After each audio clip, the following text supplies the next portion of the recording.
अस्सलाम वालेकुम सामईन, आप सुन रहे हैं ज़ियाउल इस्लाम कॉम्प्लेक्स का खुसूसी पॉडकास्ट। आज हम एक ऐसे मौजू पर गुफ्तगू करेंगे जिस पर सवालात तो बहुत किए जाते हैं और बाज़ औक़ात बगैर तहकीक के इस पर फ़ैसले भी सुना दिए जाते हैं। हमारा मौजू है मदारिस, हकीकत क्या है। जी बिल्कुल, आज हम जानने की कोशिश करेंगे कि मदारिस का असल किरदार क्या है, माशरे में इनकी अहमियत क्या है और बाज़ लोग जो मदारिस के बारे में गलत फहमियाँ रखते हैं उनकी हकीकत क्या है। तो सबसे पहले आप हमें ये बताएं कि मदारिस आखिर करते क्या हैं। मदारिस सिर्फ तालीम देने वाले इदारे नहीं बल्कि ये तरबियत गाहें हैं। यहाँ बच्चों को कुरान और सुन्नत की तालीम दी जाती है, इखलाक सिखाए जाते हैं। और बाज़ लोग कहते हैं कि मदारिस सिर्फ चंद किताबें पढ़ाते हैं और ये दुनिया से कटे हुए होते हैं। आप इस बारे में क्या कहेंगे? ये तासुर हकीकत से बहुत दूर है। अगर मदारिस ना हो तो हफ़ाज़ कहाँ से आएंगे? मस्जिद में इमामत कौन करवाएगा? जिनाज़े कौन पढ़ाएगा? निकाह कौन पढ़ाएगा? सबसे अहम कि लोगों को दीन की बुनियादी तालीमात कौन देगा? यानी मदारिस सिर्फ अपने तलबा के लिए नहीं बल्कि पूरे माशरे के लिए काम करते हैं। जी बिल्कुल, मदारिस का फ़ायदा सिर्फ मदरसे की चारदीवारी तक महदूद नहीं होता बल्कि पूरा माशरा इससे मुस्तफ़ीद होता है।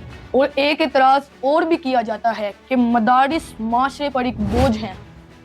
असल में मदारिस माशरे पर बोझ नहीं बल्कि माशरे का सहारा है। बिल्कुल, लेकिन बाज़ औक़ात किसी मदरसे या किसी फ़र्द की गलती सामने आती है तो पूरे निज़ामे मदारिस पर तनकीद शुरू हो जाती है।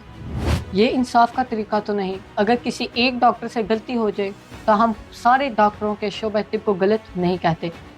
इसी तरह अगर किसी एक उस्ताद से गलती हो जाए तो हम सारे उस्तादा को इल्ज़ाम नहीं ठहराते। इसी तरह चंद वाक़यात की बुनियाद पर तमाम मदारिस पर उंगली उठाना दुरुस्त नहीं।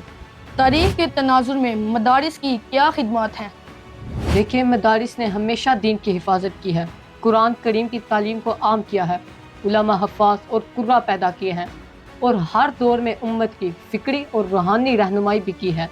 मदारिस दीन के किले हैं और इनकी खिदमत नाकाबिल फरामोश। आजकल सोशल मीडिया पर भी मदारिस के ख़िलाफ़ मुख्तलिफ़ किस्म की बातें भी सुनने को मिलती हैं। जी बिल्कुल, हमें अपने जज्बात के बजाय हक़ाइक़ को देखना चाहिए। तनकीद भी ज़रूरी होनी चाहिए लेकिन इंसाफ के साथ। बगैर तहकीक के राय कायम करना और पूरे निज़ाम को बदनाम करना किसी भी सूरत मुनासिब नहीं। अगर किसी शख्स ने मदारिस के साथ ताउन करना हो तो वो क्या करे? बहुत अहम सवाल है। यहाँ हमारी एक चीज़ समझना बहुत ज़रूरी है कि ताउन सिर्फ माली नहीं होता। यानी हर ताउन पैसों से नहीं होता? बिल्कुल नहीं। और ज़ियाउल इस्लाम कॉम्प्लेक्स की तरफ से हम ये बात आपको वाज़िया करना चाहते हैं कि अल्हम्दुलिल्लाह हम माली ताउन से ज़्यादा इखलाकी, समाजी और फ़िक्री ताउन को अहम समझते हैं। वो कैसे? हम चाहते हैं कि लोग कुरान करीम को प्रमोट करें, हुफ़ाज़े कराम की इज़्ज़त और हौसला अफजाई करें, अपने बच्चों को कुरान से जोड़ें और मदारिस के बारे में हुस्न ज़न पैदा करें और बिला तहकीक बदगुमानियों से बचें। यानी मदारिस के साथ खड़े होना सिर्फ चंदा देना नहीं? बिल्कुल नहीं। अगर आप किसी हाफ़िज़े कुरान की हौसला अफजाई करते हैं, किसी तालिब इल्म की कामयाबी पर उसकी खुशी का इजहार करते हैं और अपने बच्चों को दीनी तालीम की तरफ राग़िब करते हैं और मदारिस के बारे में फैलाई जाने वाली बदगुमानियों का मुस्बत अंदाज में जवाब देते हैं तो ये भी बहुत बड़ा ताउन है। तो आपके नज़दीक वो कौन सी चीज़ है जो मदारिस के लिए बहुत ज़रूरी है? मोहब्बत, एतमाद, हौसला अफजाई और हुस्न ज़न। हमें हसद, कीना, बुग़्ज़ और बदगुमानियों के बजाय कुरान से मोहब्बत, हुफ़ाज़ से मोहब्बत और दीनी अदानों की कदर को फ़रोग़ देना चाहिए। तो ज़ियाउल इस्लाम कॉम्प्लेक्स का पैगाम क्या है? जी बिल्कुल, हम चाहते हैं कि लोग कुरान के सफ़ीरों की हौसला अफजाई करें, हुफ़ाज़े कराम का एहतराम करें और नई नस्ल को कुरान से जोड़ने में अपना किरदार अदा करें। बहुत खूब। आज की गुफ्तगू का खुलासा यही हुआ कि मदारिस सिर्फ इमारतों का नाम नहीं बल्कि दीन के खादिमों, कुरान के मुहाफ़िज़ों और कौम के मेमारों की तरबियत गाहें हैं।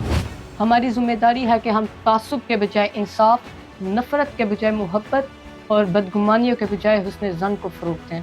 अल्लाह ताला हमारे असातिज़ा और उलमाए कराम की हिफाजत फरमाए और हमें दीन मतीन की खिदमत करने की तौफ़ीक़ अता फरमाए। अस्सलामु अलैकुम व रहमतुल्लाहि व बरकातहू।